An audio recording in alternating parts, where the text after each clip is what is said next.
Muy buenos días, Dios les bendiga. Gracias, una mañana más estar conectados. Gracias por las que han participado, la líder Beatriz, líder Carol. Gracias por estar presentes y gracias a todos cada uno que se están conectando en este tiempo de oración. Está siendo algo hermoso lo que Dios está obrando en nuestras vidas, está obrando en el ministerio. Creemos de que hay más de Dios y por eso no vamos a dejar de orar. La vida de oración debe ser algo eh, como el respirar para el creyente. No podemos dejar de hablar con nuestro Padre. No podemos dejar de elevar nuestra voz a aquel que tiene el poder para hacer mucho más abundantemente de lo que usted y yo podemos pensar. Así que yo creo en un Dios de milagros. Creo en un Dios de que cuando yo leo la palabra y veo la gran cantidad de milagros, prodigios, maravillas, señales que él hacía, cómo sanaba enfermos, cómo veía la necesidad de la gente. Yo creo que ese mismo Dios sigue actuando actualmente. Y aquel que clama con fe, Dios responde. Y aquí estamos clamando por usted, estamos clamando por nuestras vidas y clamando por esta nación y creemos firmemente de que el reino de Dios se va a establecer en esta tierra. Amén. Aleluya. Estamos meditando en el libro de Salmos. Hermosísimo este tiempo. Y vamos a meditar hoy en el Salmo 31. Es un salmo bastante largo y vamos a hacerlo en dos partes. Vamos a estar meditando hoy de los 13 primeros versículos para tener tiempo suficiente y poder, como digo, meditar en ellos y estar analizándolo. Amén. Voy a pedirle a nuestra hermana Carol si tiene una Biblia ahí cerca. Amén. Si nos puede leer Salmo 31, por favor. Amén. Muchas gracias. Declaración de confianza. Al músico principal, Salmo de David. En ti, oh Jehová, he confiado. No sea yo confundido jamás. Líbrame en mi justicia. Inclina a mí tu oído. Líbrame pronto. Sé tú mi roca fuerte y fortaleza para salvarme. Porque tú eres mi roca y mi castillo. Por tu nombre me guiarás y me encaminarás. Sácame de la red que han escondido para mí, pues tú eres mi refugio. En tu mano encomiendo mi espíritu. Tú me has redimido, oh Jehová, Dios de verdad. Aborrezco a los que me esperan en vanidad ilusorias, mas yo en Jehová he esperado. Me gozaré y alegraré en tu misericordia, porque has visto mi aflicción. Has conocido mi alma en las angustias. No me entregaste en las manos del enemigo. Pusiste mis pies en lugar espacioso. Ten misericordia de mí, oh Jehová, porque estoy en angustia. Se han consumido de tristeza mis ojos, mi alma también y mi cuerpo, porque mi vida se va gastando de dolor y mis años de suspirar. Se agotan mis fuerzas a causa de mi iniquidad, y mis huesos se han consumido. De todos mis enemigos soy objeto de oprobio, y de mis vecinos mucho más, y del horror de mis conocidos. Los que me vean fuera huyen de mí. He sido olvidado en su corazón como un muerto. He venido a ser como un vaso quebrado, porque oigo la calumnia de muchos, el miedo me asalta por todas partes, mientras consultan juntos contra mí e idean quitarme la vida. Mas yo en ti confío, oh Jehová. Digo, tú eres mi Dios. En tu mano están mis tiempos. Líbrame de la mano de mis enemigos y de mis perseguidores. Haz resplandecer tu rostro sobre tu siervo. Sálvame por tu misericordia. No sea yo avergonzado, oh Jehová, ya que te he invocado. Sean avergonzados los impíos, sean mudos en el Seol. Enmudezcan los labios mentirosos que hablan contra el justo, contra las cosas duras, con soberbia y menosprecio. Cuán grande es tu bondad que has guardado para todos los que te temen, que has mostrado a los que te esperan en ti, delante de los hijos de los hombres. En lo secreto de tu presencia los esconderá de la conspiración del hombre. Los pondrás en un tabernáculo a cubierto de contención de lenguas. Bendito sea Jehová, porque ha hecho maravillosa su misericordia para conmigo en ciudad fortificada. Decía yo decía yo en mi premura, cortado soy de delante de tus ojos, pero tú oíste la voz de mis ruegos cuando a ti clamaba.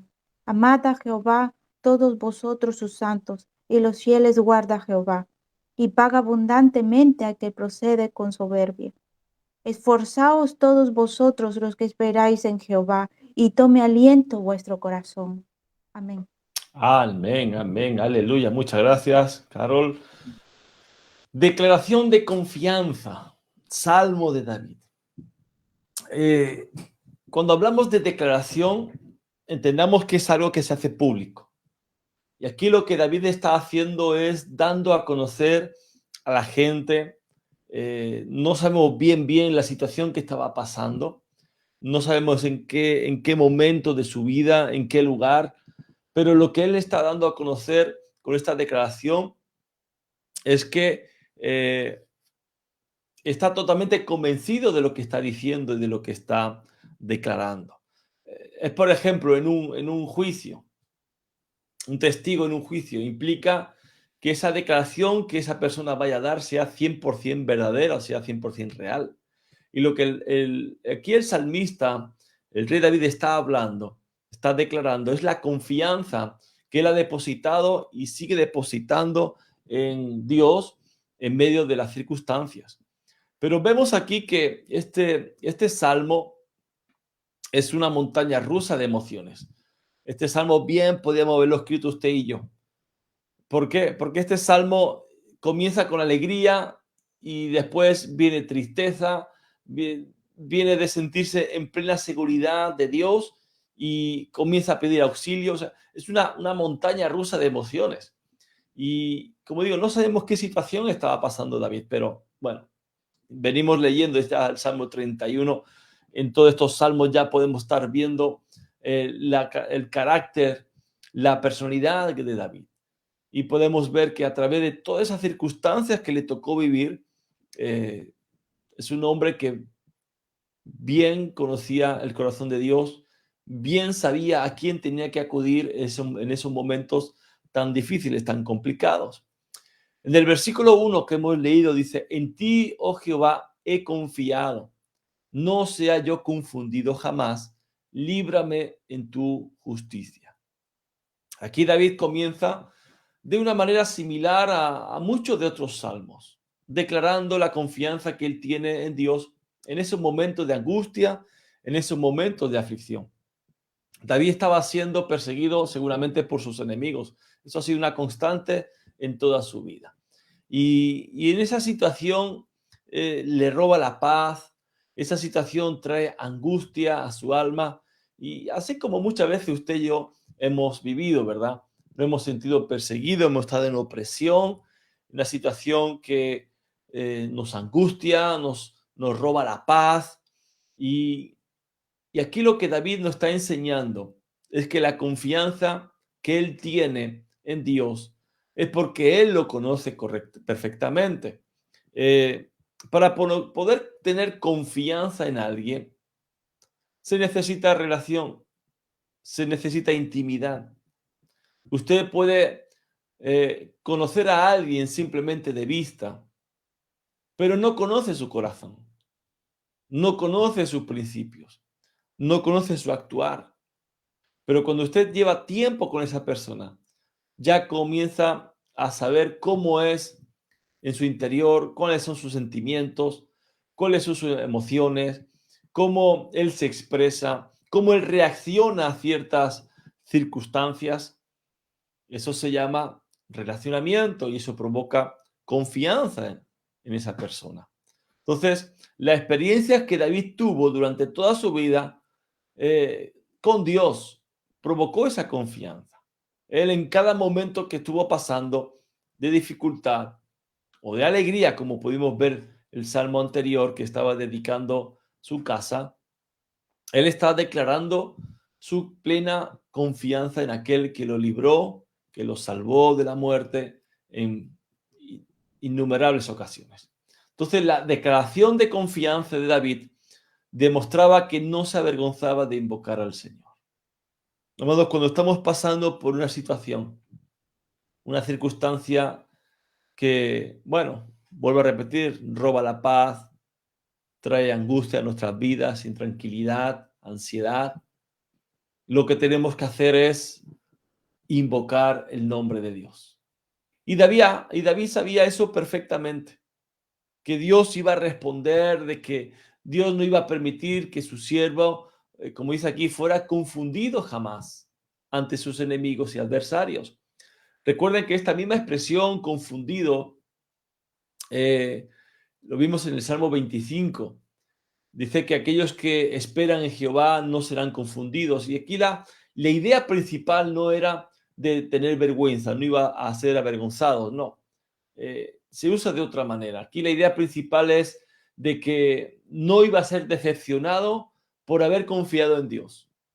No iba a ser decepcionado porque no iba a cumplir la expectativa que le estaba esperando, en este caso de ser librado, de no ser acusado falsamente o de ser atacado, ¿no? Porque continúa diciendo David, líbrame en tu justicia.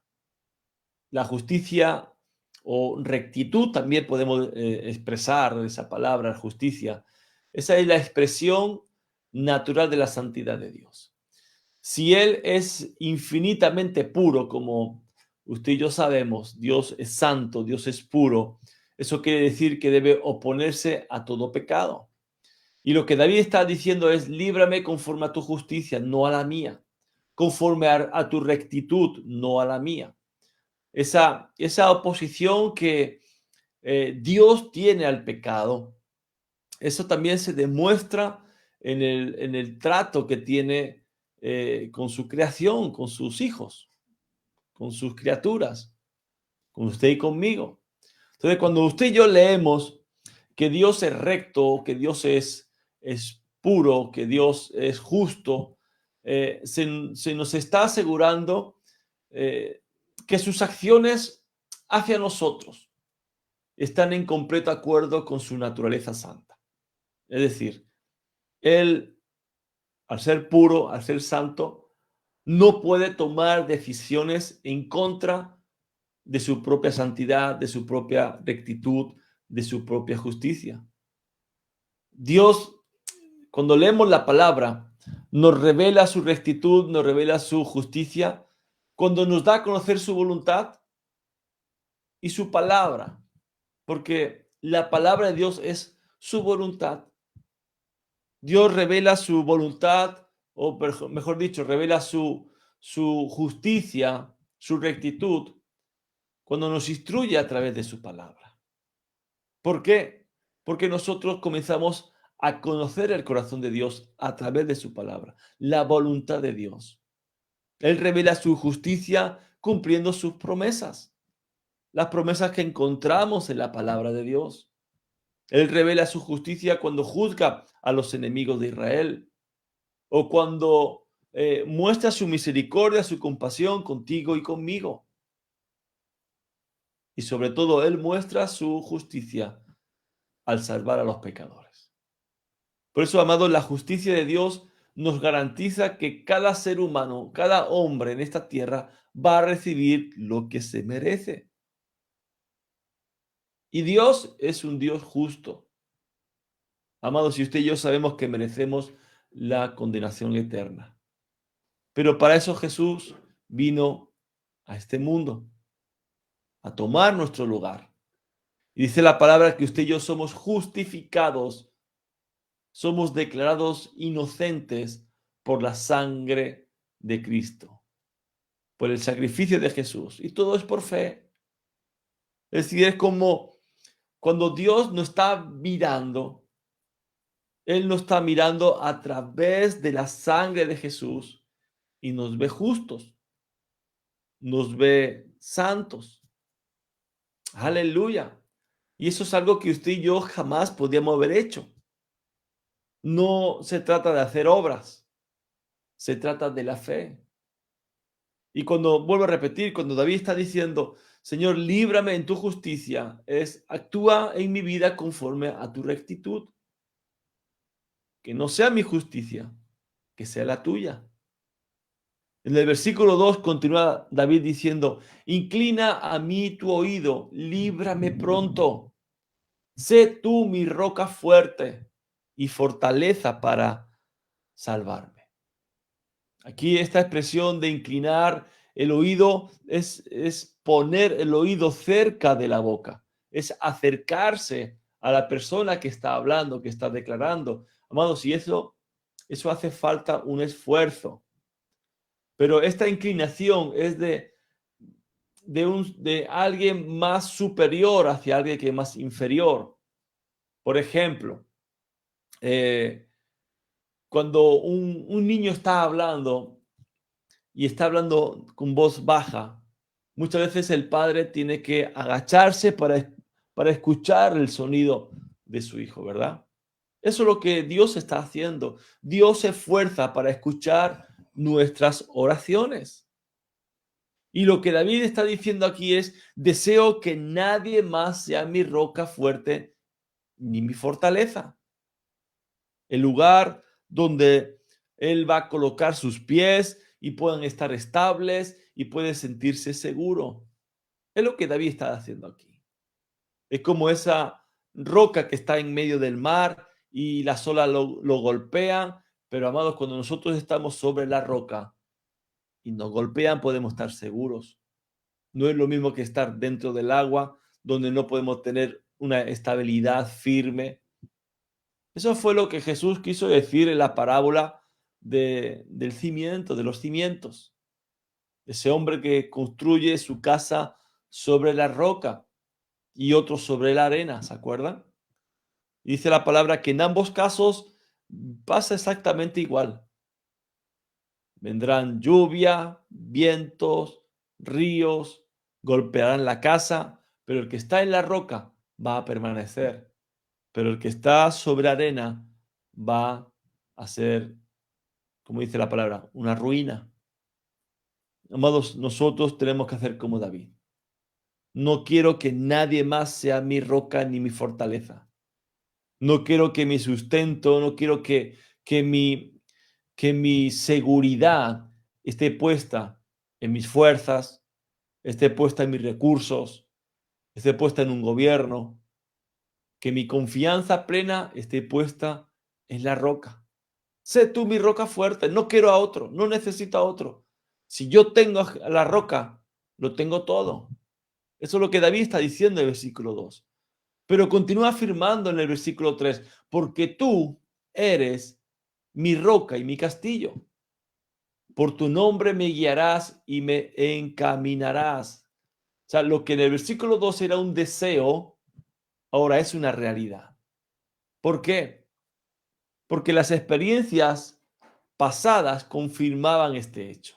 Todo lo que David había vivido era para poder declarar con firmeza, con seguridad, con convicción de que él era su roca y su castillo. Wow. ¿Será que las experiencias que hemos tenido con Dios podemos también declarar eso? Señor, tú eres mi roca. No es que lo desee, sino que tú eres mi roca. Tú eres mi fortaleza.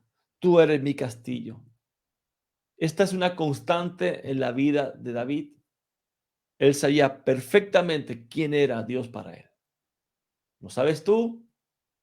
¿Lo sé yo? ¿Quién es Dios para nosotros? Y esta expresión que dice aquí en este versículo 3, por tu nombre me guiarás y me encaminarás. Esta expresión por tu nombre habla de reputación. Y usted sabe que la reputación es una opinión positiva o negativa, ¿sí? Que mucha gente tiene sobre otra persona o de otra cosa, por sus buenas cualidades o por sus malas cualidades. Y Dios tenía una reputación de ser un Dios celoso, un Dios de misericordia, un Dios bueno, un Dios de amor, un Dios que es todopoderoso, un Dios omnisciente, que todo lo sabe, que está en todo lugar, omnipresente. Así que David está diciendo, por tu reputación me vas a guiar y me vas a llevar por tus caminos correctos, por tu misericordia, por esos caminos de amor, por esos caminos de bendición. Eso es lo que David está expresándole aquí. Y todo porque él era su roca. En el versículo 4 dice, sácame de la red que han escondido para mí, pues tú eres mi refugio. Sácame de la red que has escondido para mí. Es decir, líbrame de esta trampa, de la trampa de mis enemigos.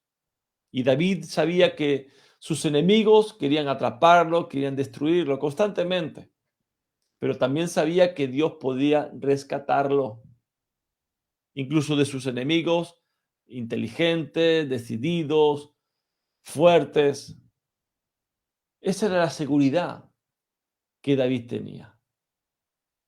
En Mateo capítulo 6, cuando leemos ese modelo de oración, y esto lo hemos estado hablando largamente en la escuela de oración, cuando Jesús nos da ese Padre Nuestro como modelo de oración, termina con la petición de líbranos del mal. ¿Se acuerdan que lo estuvimos viendo, analizando? Pero escuche, comienza diciendo Padre Nuestro. Y es que nuestro Padre Celestial es nuestro refugio. Es ahí donde tenemos nuestra seguridad, donde podemos sentirnos cobijados en medio de esa opresión, en medio de esa persecución, en medio de esas trampas que el enemigo quiere lanzar en contra de nuestras vidas. Cuando estamos refugiados en la mano de Dios, en la mano de nuestro Padre, nos va a librar de todo mal. Continúa David en el versículo 5. En tu mano encomiendo mi espíritu. Tú me has redimido, oh Jehová, Dios de Israel. Aquí David pidió ser liberado de sus enemigos, ser liberado de sus trampas, para, para poder ver la mano de Dios. Fíjese, pero él lo hizo no para vivir para sí mismo, sino que se entregó completamente a Dios, entregando la parte más profunda de sí mismo a Dios. Él dice, en tu mano encomiendo mi espíritu. ¿Recuerdan esta expresión? Es la misma que Jesús expresó allá en la cruz. Él expresó su total entrega, su total sumisión a Dios en la cruz. Wow. Tú me has redimido. Y David sabía, entendía que su entrega a Dios era apropiada porque era Dios quien la había redimido. Cuando hablamos de redimir, entendemos que es comprar, que es pagar un rescate. Pero aún David posiblemente no tenía el entendimiento que hoy usted y yo podemos tener, la revelación por el Espíritu Santo. En el Antiguo Testamento, cuando hablaban de redimir, ellos sabían que era rescatar o pagar o liberar de un problema. Redímeme, libérame de este problema. Nosotros en el Nuevo Testamento, por revelación del Espíritu Santo, entendemos que significa ser comprados, y en este caso, nuestras vidas por la sangre de Jesús. Usted y yo fuimos comprados por la sangre de Jesús, fuimos redimidos, pagó un rescate por nuestras vidas. ¿Y por qué tenía que rescatarnos? Porque nuestra vida, en delito y pecado, estábamos muertos y pertenecíamos al reino de las tinieblas, pertenecíamos a Satanás. Pero dice la palabra que él tomó el acta de los decretos y los rasgó en dos. Aleluya. Rompió ese acta de los decretos en el cual decía que usted y yo pertenecíamos a Satanás. Fuimos comprados por la sangre de Jesús. Aleluya. En el versículo 6 continúa diciendo David, aborrezco a los que esperan en vanidades ilusorias, mas yo en Jehová he esperado. Entonces, la entrega de David a Dios significaba que también tenía que resistir el reconocimiento o la adoración de los ídolos. Como dice aquí, que son vanidades ilusorias, que no tienen poder para hablar, no tienen poder para salvar. Este mismo versículo, en la Nueva Versión Internacional, dice, odio a los que veneran ídolos vanos. En cambio, yo, por mi parte, confío en ti, Jehová. Aleluya. Nuestra confianza no está en ídolos mudos que tienen ojos y no ven, tienen boca y no hablan, tienen oídos y no oyen, tienen pies y no andan. Nuestra confianza está en el único Dios verdadero, Jehová de los ejércitos, Jesús de Nazaret, el Espíritu Santo. Aleluya. Versículo 7. Me gozaré y alegraré en tu misericordia, porque has visto mi aflicción. Has conocido mi alma en las angustias. Modo, la intimidad que había desarrollado David con Dios era tal que sentía la presencia de Dios en su alma. Sabía que el Señor veía su angustia, amados, y se gozaba en su amor. Y él reconocía que lo había liberado tantas veces de sus enemigos, lo había llevado tantas veces a la victoria. Y saber que Dios conoce todo nuestro ser, conoce todo de nosotros, nuestras aflicciones, nuestras angustias, nuestros anhelos, nuestros deseos.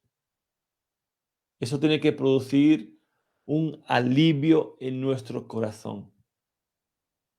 Pero también temor. Sí, porque si Dios conoce todo, también conoce tus más íntimos pensamientos.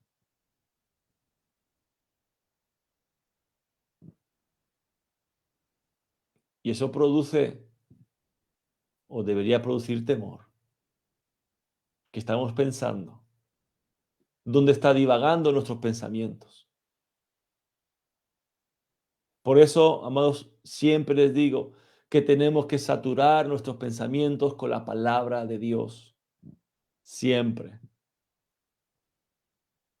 Una vez escuché una expresión, creo que fue del predicador Spurgeon, que decía, es imposible evitar que los cuervos sobrevuelen nuestra cabeza, pero sí podemos evitar que hagan nidos en ella.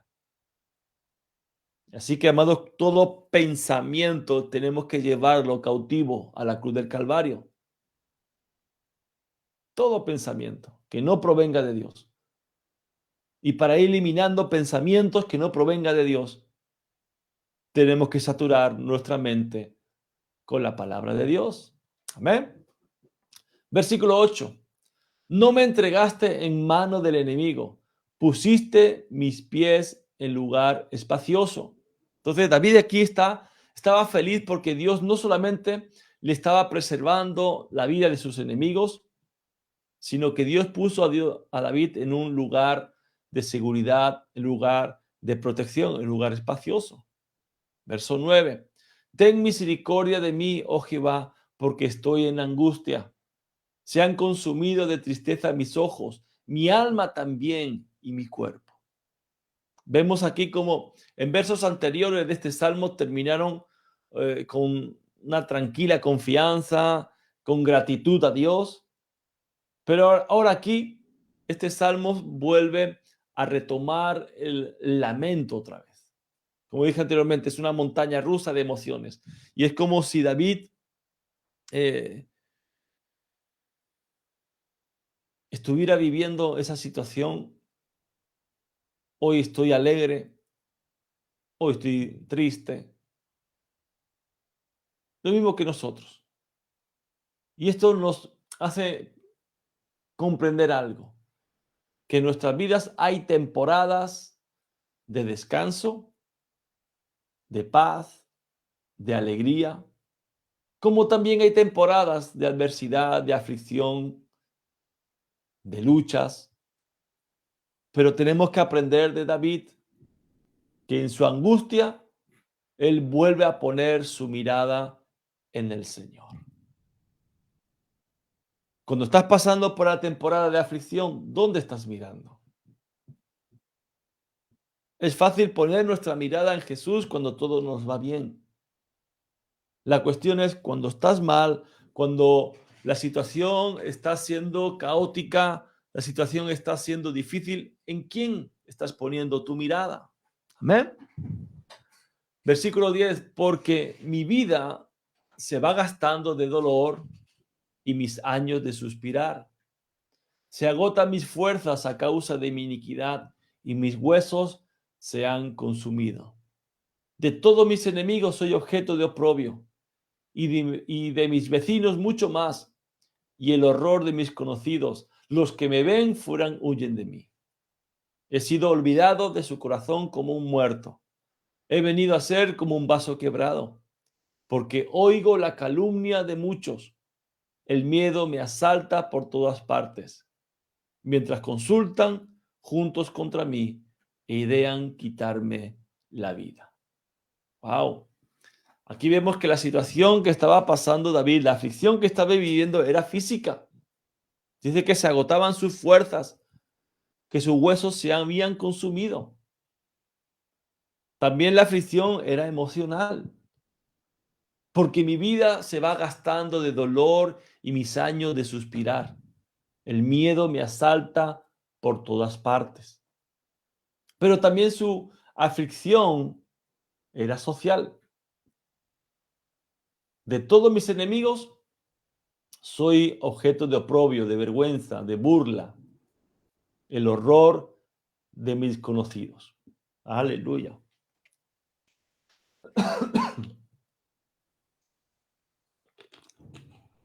Pero también era emocional. Y también era mortal. Porque todos estaban consultando, todos se estaban reuniendo para quitarle la vida. Estaban maquinando quitarle la vida. Y también era espiritual. Porque todo esto que está citando David era a causa de su iniquidad, de su pecado, de su maldad. La iniquidad es la inclinación al pecado. Es aquello que nos hace desviarnos, que trae maldición, tanto física como espiritual. La iniquidad es lo torcido, lo que tuerce la voluntad de Dios en nuestras vidas. Y en el versículo 10 que hemos leído hace alusión a las consecuencias del pecado. Y David comprendía que los pecados han tenido consecuencias en sus fuerzas físicas, en su cuerpo. No especifica cuáles fueron esos pecados, pero sí nos da a entender un concepto, que la angustia por el pecado llegó tan profundo que había afectado la salud de su cuerpo. Amado, el pecado es espiritual, pero trae resultados físicos. Y el pecado debe traernos dolor. La palabra dice que por cuanto todos pecaron, están destituidos de la gloria de Dios, están destituidos, están fuera de la presencia de Dios. Amados, y eso tiene que provocar dolor. Si usted realmente ama a Dios, su pecado tiene que dolerle, porque la paga del pecado es muerte. Pero hay una promesa hermosa para usted y para mí, que el regalo de Dios es vida eterna en Cristo Jesús.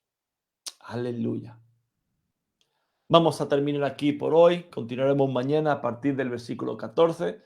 Voy a pedirle a Carol, por favor, que pueda elevar su voz al Señor dando gracias por la palabra. Amén. Gracias, Padre eterno. Gracias por esta palabra, Señor.